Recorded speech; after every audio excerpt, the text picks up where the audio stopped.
What is a classic?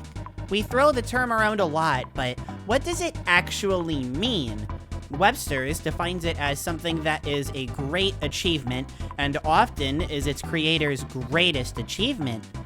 Urban Dictionary, on the other hand, defines it as a thing that will forever be cool and worth mentioning on a regular basis. While I define it as liking the video and subscribe to the channel if you enjoy what you're watching, as I upload daily, and I think you'd enjoy sticking around if you like this. There are so many unique and valid ways to define what a classic is. But for Kirby, a long-running franchise that's gone through so many changes over the years, things get a bit easier to define. For many, classic Kirby is simply how the series started out back in the 1990s. Kirby's Dream Collection, a 2012 anniversary collection that never came out in Europe because who cares about the Europe, celebrated classic Kirby, and the 6 games included with the Dream Collection were the Dreamland Trilogy, Adventure, Superstar, and Crystal Shards. They also got neat little borders. I like them. Ooh, that's nice. At this point of the video, you wonderful people may be thinking to yourselves, when is she gonna get to the point already? And to that I say, when I can think of a good segue. Speaking of things that I love super duper much, I gotta give a shout out to really all of my patrons. I definitely recommend checking my Patreon in the description if you're really generous and want to help me out. But I have to especially give the most lovely of thanks to all of my head-patting Fluffle fan puptrons. Biohazard, Tyke Jane, and remember, Miss K says the Galacteria Night is coming, everyone run. I love you guys! Nope, can't think of anything. The classic Kirby game speedrun was an inevitability, at least with the Dream Collection being a thing. You can't have 6 games lined up like this and not think, how quickly can I beat all of these? Unless you can. In fact, probably most people would never ask that question at all. But hey, you know what? Some people have. And I am very glad that they did, because the run itself is an absolute roller coaster of high highs, low lows, and some of the most bizarre tricks to get a run in one sitting, where you get any % runs of all 6 of these completed. In actuality, if you just take the world records of each game and add them together, nerdy math style, you get a total time of around 3 hours and 45 minutes, which, granted, is pretty long. I can think of a lot of runs that are longer, but that's still nearly half of a full-time work shift. That said, given you're playing 6 games, which is honestly closer to 5 since Dreamland 1 is so short, that's really good. And to celebrate this wonderful category, the Kirby Speedrunning Discord server holds an annual Classic Games race, which was recently held this year, and I participated in it. It was really fun. And first place, which went to Dark Soul, check out her Twitch by the way, she's great, among a couple of other people, even got pretty close to getting under 4 hours. It's really impressive being able to do all of this so fast, and oh my god, this dog took almost 6.5 hours to finish it? Yeah, ignoring my final time, the run is super fun. Each game plays so drastically different from each other that you're constantly changing the way that you have to play. What works in Dreamland 3, for example, is not going to work in Adventure. Crystal Shards plays nothing like Dreamland. And Superstar, well, okay, that run is just a mess top to bottom, but in the funniest way. My point is, these 6 classic Kirby games come together in a unique, yet strangely coherent way to where speedrunning all of them in one sitting is just a really fun time. To start with, just to make the footage make a little more sense, we'll start with Kirby's Dreamland 2. I start Dreamland 2 for one reason. It's the one game out of these bunch that I don't actually like a lot. It's just personal preference. I've yammered about not liking Dreamland 2 in the past, but in the current time of current year, I'll stop being such a cranky puppy and say that Dreamland 2, any % is actually really fun. You ignore a lot of the nonsense when playing the game this way, which is something that I really like. And And while, yeah, you're with Koo for most of the game, and you only hear like one track because of that, you do get to use Koo plus Cutter, which is always fun. Koo throws out 3 leaves with 2 going diagonally and 1 straight ahead. Not only is this dummy good for safely zooming through levels without having to worry about anything the enemies are going to throw at you, but it deals even more dummy good damage to bosses, meaning you have to worry about positioning and not getting hit. It's very silly, but it feels good when you get it right. I think what really shines the most about KDL 2 as a speedrun, though, is the pace of it all. As a Game Boy game, the levels are all pretty short, but after the first 10 minutes or so, you start to notice some more nifty level design ideas, things that you wouldn't get from the earlier Kirby games. But once you get to the Superstar Dreamland III ballpark, they started to do a bit more regularly. And I think this really helps Kirby's Dreamland 2 stand out. Now, granted, when you're playing casually, you do have to slog through the first 3 worlds of boring tutorials and level design that is literally nothing, and when you get to the end, it's just complete and utter nonsense. I don't think this game is very good casually. But in the speedrun, you plow through the boring stuff in like 10 minutes. Or at least I did. I've seen people who like the game even more than I do plow through it even faster than I did. A lot of the nonsense with screen crunch and generally inconvenient level design doesn't magically go away, unfortunately. But once you blast through the game a couple of times, you kind of start to grow accustomed to everything and even learn how to deal with it and have it not be a problem. I don't think it solves any of the game's issues. I'm still never going to be very big on it, but it's genuinely nice to see that buried underneath the lesser parts of Dreamland 2, there's a really fun game here. If I had to highlight a favorite part, it is easily the short bit where you play as Kine. You need to get rid of Koo to progress through the game at all, and optimizing the game without the instant win button that is Koo is actually really interesting. Sure, Rick has to sit alone in the corner over there and be lonely and sad, but there's no way you can make Kine go fast, right? Oh, of course you can, and it rules. You have Kine plus Ice and Kine plus Fire for the short time that you have him, and while Kine plus Fire is just funny, I almost never have to move here against the Ice Dragon. Yeah, yes, that's the boss's name. This is not the most original game in the series, alright? But Kine plus Ice is one of the silliest abilities in the game. Just the fact that it doesn't slow you down and renders you virtually invincible is good enough. But then you use it underwater and it does the exact same thing while allowing you to move faster. Absolute bliss. By far my favorite part of the run. I still can't stand Dark Castle, but hey, I'm speaking positively about Dreamland 2. Beggars can't be choosers, okay? After this, I ran Dreamland 3, although this one is a bit odd because of my weird setup. See, thus getting the SNES 64 games done sooner rather than later winds up helping out a lot. Not only that, but as much as I love Dreamland 3, any percent is pretty infamous for ruining your hands. And Dreamland 3 is somewhat similar to Dreamland 2 and how you use Koo for the whole playthrough. Those rhymes were epic, y'all. For the unaware, Puppy's always here to help, is basically how quickly you have to mash the controller when going with Koo in Dreamland 3 if you want to go fast. Now, I will admit, I never found this too bad. I have heard horror stories from people. I'm not trying to completely disregard other people's experiences. That being said, never bothered me. Well, okay, let me put it like this. I don't have a world record. Maybe that's why it hasn't bothered me. Who knows? But I think it's overstated a little bit. Although, again, if it is something that has hurt you, then I am sorry. This does not apply to you. All I can say is, Dreamland 3, Koo is not real. He can't hurt you. Unlike Dreamland 2, you don't really get that much time without Koo. It's really just the final level of the game where you get Choo Choo to make an absolute joke out of bosses and Daddy Day.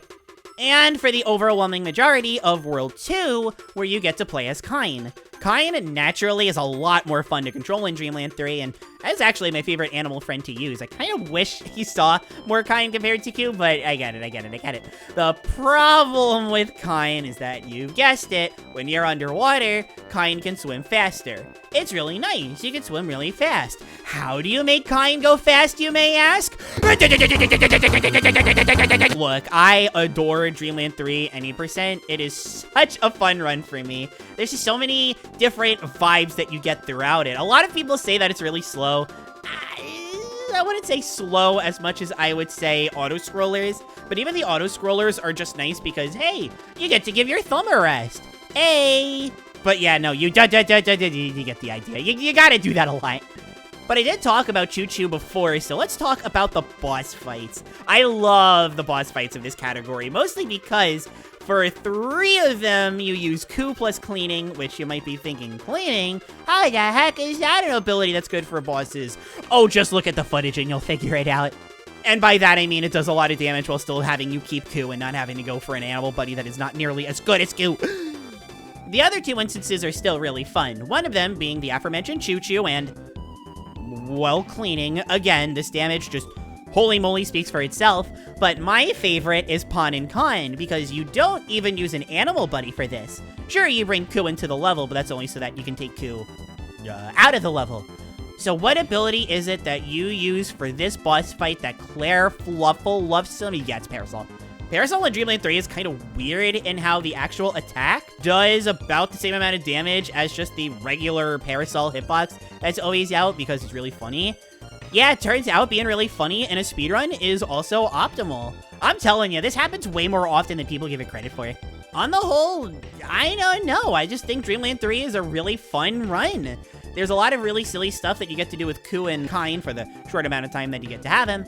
And given that 2-player strats were allowed in the run, there's a lot of really insane things that you can do with Gooey as well. There's a really annoying room in Ripple Field, which is the second world of the game, where you need to solve this whole weird puzzle of having Kirby separate from Kine in order to get an ability to get through a certain part, and then having to search through the level to find another ability to get through the next part, while also having to make sure that you didn't forget to use it for a part before that, and then you need to get Kine back and go to a different part and being able to progress. Or you could just put Gooey with Kine, have Kirby on forward, and there you go. Yay. Yeah, I definitely think this is a better category done with 2 controllers, although I'm not a master of all of the multiplayer strats yet. Dreamland 3 is not only a really fun category, it's also a really deep category. Equal parts fun as it is rewarding. My cup of tea. Or you could say my cup of tea. Eh? Eh?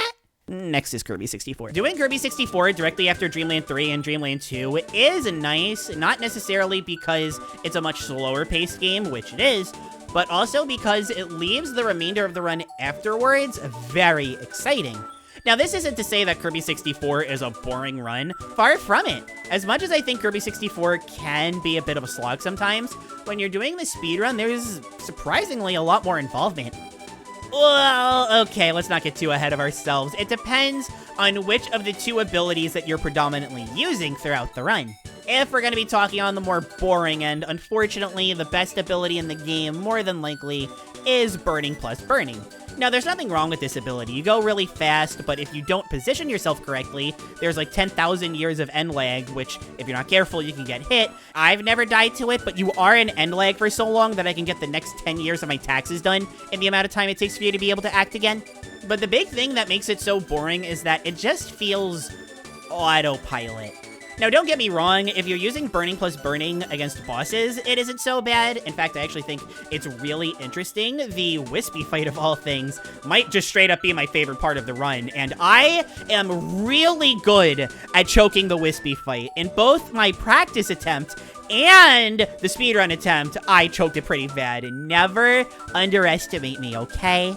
But when you're going through the levels and you just see this over and over and over and over and over, yeah, the parts can get a little bit boring sometimes, but it's not all bad news. First of all, yes, this is Kirby 64, and you are moving that quickly. That is an accomplishment. Look, I like Kirby 64. I think it's a very good game. I'd even go far as to say it's a great game. Holy moly, is it slow. But more importantly, the true shining star of any percent, not 100%, that's a different category, I think at least, is absolutely Burning. Not Burning plus Burning, you just have one ability. Forget the whole defining gimmick that makes Kirby 64 what it is, okay? Put that aside.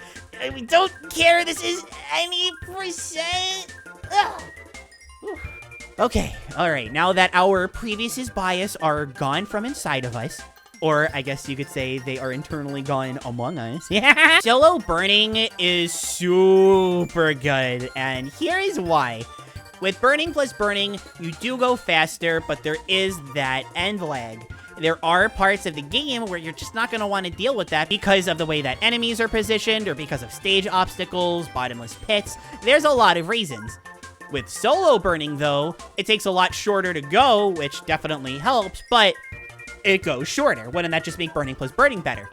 Here's the thing. In Kirby 64, or well, most games really, when you use an attack or ability in this case, there is a certain amount of time for every ability before you can act again. I'm gonna call these, how much do I have to mash the button before I can do anything?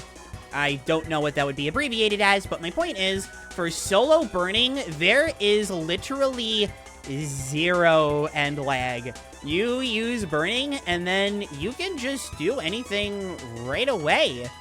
Now, unfortunately, this doesn't actually mean use another attack. There is a bit of a cooldown on that. However, you can cancel that cooldown by doing a quick float, exhaling, and doing it again. This means that unlike burning plus burning, there is a legitimate rhythm that you could get into with solo burning. Attack, float, immediately cancel, attack, float, immediately cancel. It's so much fun to control, especially when, as you use more burnings, they get shorter and shorter, and you still have to make sure that you're doing it right, and you get all nervous, but you still do it because the rhythm is just, it's there, and oh god, it's so much fun. Unfortunately, what does also hold Kirby 64 back for me is that, of all these categories, this one tends to take the longest. There are just a lot of parts where you're not doing anything. Even in Kirby's Dreamland 3 with the auto-scrollers and stuff, there's at least some engagement going on. Kirby 64, there's just a lot of sloggy moments. I would have to say, out of all these any percents, this one honestly might be my least favorite, but burning solo is legitimately one of my favorite things to do in any of these categories. Kirby 64 is just such a mixed bag that way, you know? It's very interesting to talk about. Oh, also, before we go to the next game, one final thing that I can't believe I almost forgot to talk about. When you're in Down the Mountain Stream 3-2, I believe Aquastar, it's a very nice level, very fun. There's this one room where you start really high up, and you have solo burning, and you don't want to wait until you go to the ground because, okay, that just doesn't make any sense, right? So you're in the air, and you're using solo burning, and everything's going good. This is optimal, by the way. And then you get to see the tree leaves, and you're thinking, wow, these look very Nintendo 64. But then you keep going, and they consume the entire background. And every time I look at these, all I can think of is that I'm looking at this weird beta of Kirby 64 that you would see in something like Nintendo Power, right? You're skimming the articles to see about the next games that you're really excited for, and then sure enough, here's this new upcoming Kirby 64, and you see this background and it just sticks with you, but then you play the game and it isn't there. But it is here because you're seeing it in the speedrun, and there's no reason that you would see it in casual play, but it doesn't feel like it should be there, like it should be in Nintendo Power, but it's not. It's in the final product. From here, I wrap up the games that require me to use the GameCube controller and play Kirby Superstar. Oh boy, okay, Kirby Superstar. I think I've gone on record saying this on the channel before. If I haven't, I've definitely said it on other social medias. Follow me on those, by the way. I actually play this on Twitch. Follow me on there. Kirby Superstar, to me, is the funniest speedrun of all time. This game, between tricks that are intentional, tricks that are not intentional, bugs, everything that you could possibly think of to just be completely bizarre is what Kirby Superstar does for its any percent. And where do I even begin? Maybe the fact that every single mode has some sort of crazy skip to it.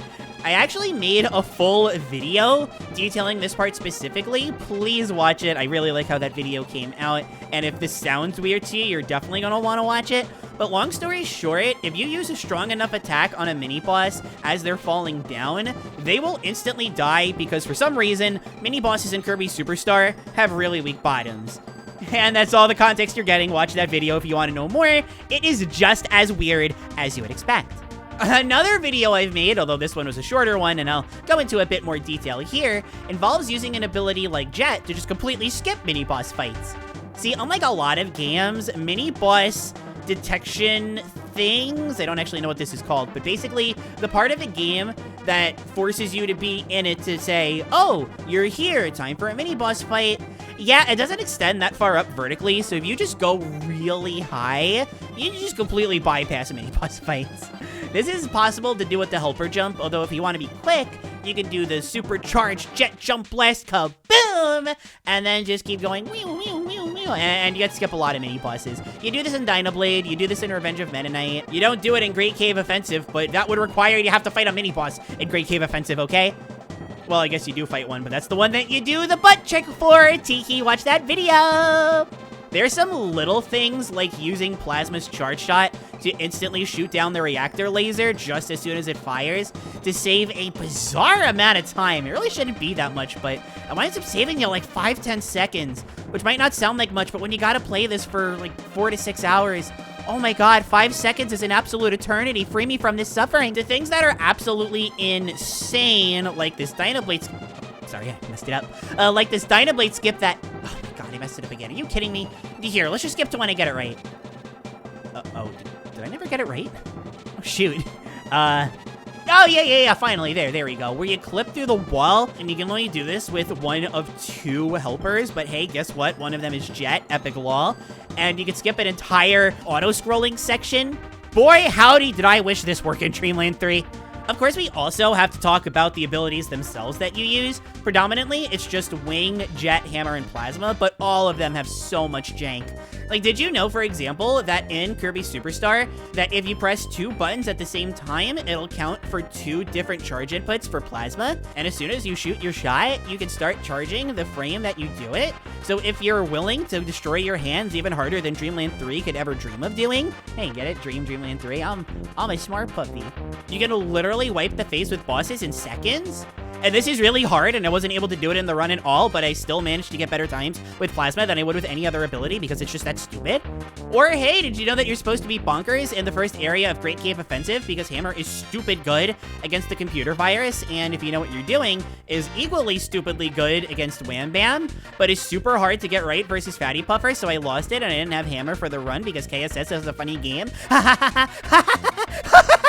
Look, there's just not too much more that I could say about Kirby Superstar. This is just the microcosm of the classic games run. Kirby Superstar is a speedrun with the absolute highest of highs. These are going to make you feel like the strongest gamer you could possibly be.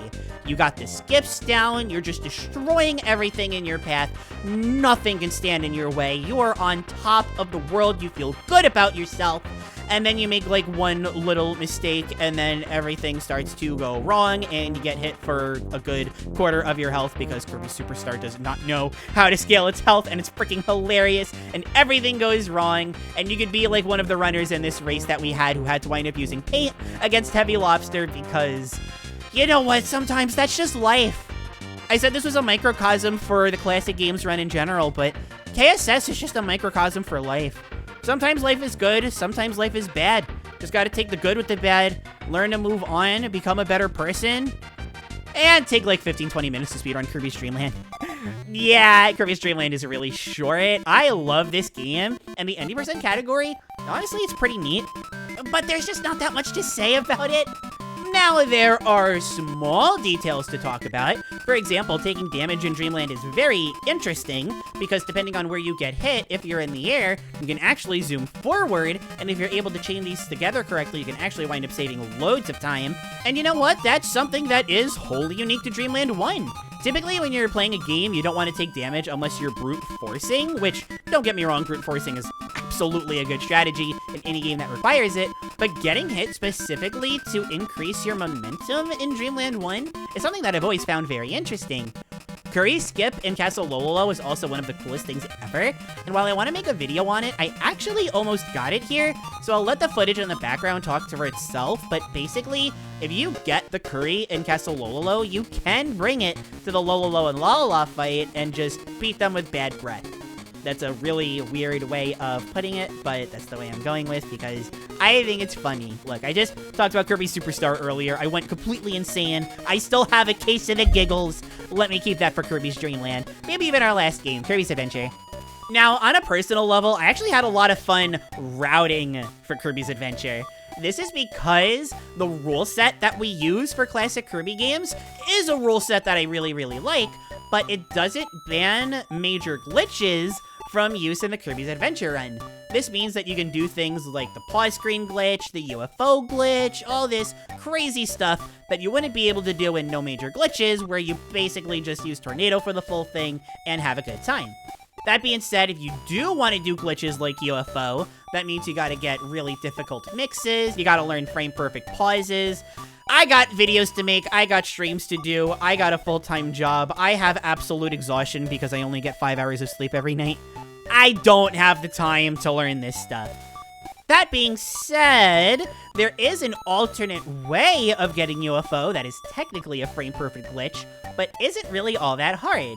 Now, the way that we do it for the actual any % category, including major glitches, except for Stone Glitch, Kirby's Adventure, is quite the game, is actually something that I've also, believe it or not, made a video about. Definitely recommend checking that one out. It's only about a minute. I like how it came out. But basically, you get UFO, and then the frame that you come in contact with an enemy, you get rid of it. This tricks the game into thinking, oh hey, you've still got UFO, thus you can take it outside of levels and have fun. Yay! That being said, abilities are only on the mix roulette wheel for 4 frames. Getting hit the frame that you come in contact with an enemy, you only have 1 frame for that. I know, puppy science here. I'm not doing that, so instead we're mixing for Tornado, and then once we get to a point where I don't have to worry about getting rid of UFO anymore, because the one hilarious weakness that UFO has is platforms of all things, I can go to a level that has UFO in it and get UFO the alternative way. What is that, you may ask? Oh, well, Kirby's Adventure is really, really weird, so if you pause the game on the exact frame that you're getting rid of UFO in a stage that you've already cleared, you can exit the stage, and this tricks the game in the exact same way as the frame perfect trick does. Now, don't get me wrong, you still gotta do a frame perfect trick, but I don't think I need to explain this one. Getting rid of your ability, the frame that you hit an enemy, really, really hard. Hitting 2 buttons at the same time, stupidly easy. Like, I just go, ugh, there you go. I just did it. You may have heard the keyboard that time. I just did it again. I just did it again, but really loud. I hope it's picking this up.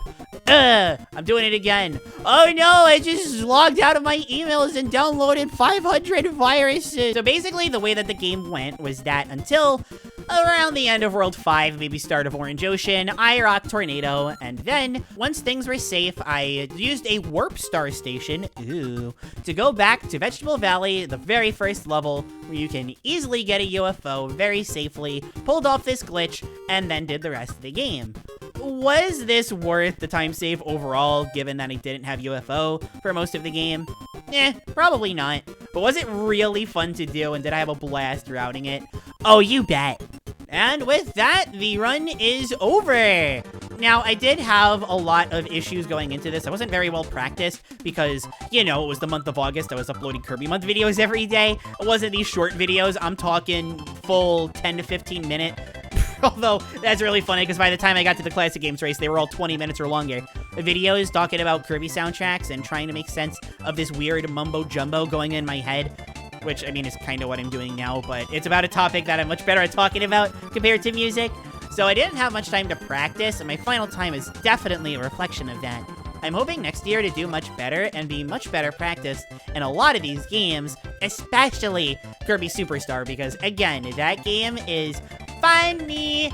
But with that, I'm going to turn the conversation over to you guys. What did you think of the Classic Games run? Is it something that you would ever consider running yourself? Is it something that you enjoyed watching? Which of these games in the run is your favorite? Have you ever played the Dream Collection? There are so many things that I would just love to hear because talking about Kirby speedrunning, talking about Kirby in general is just something that I love to do. All of that having been said, I have been Claire. Thank you all so much for watching, and I'll see you in another video. Bye-bye!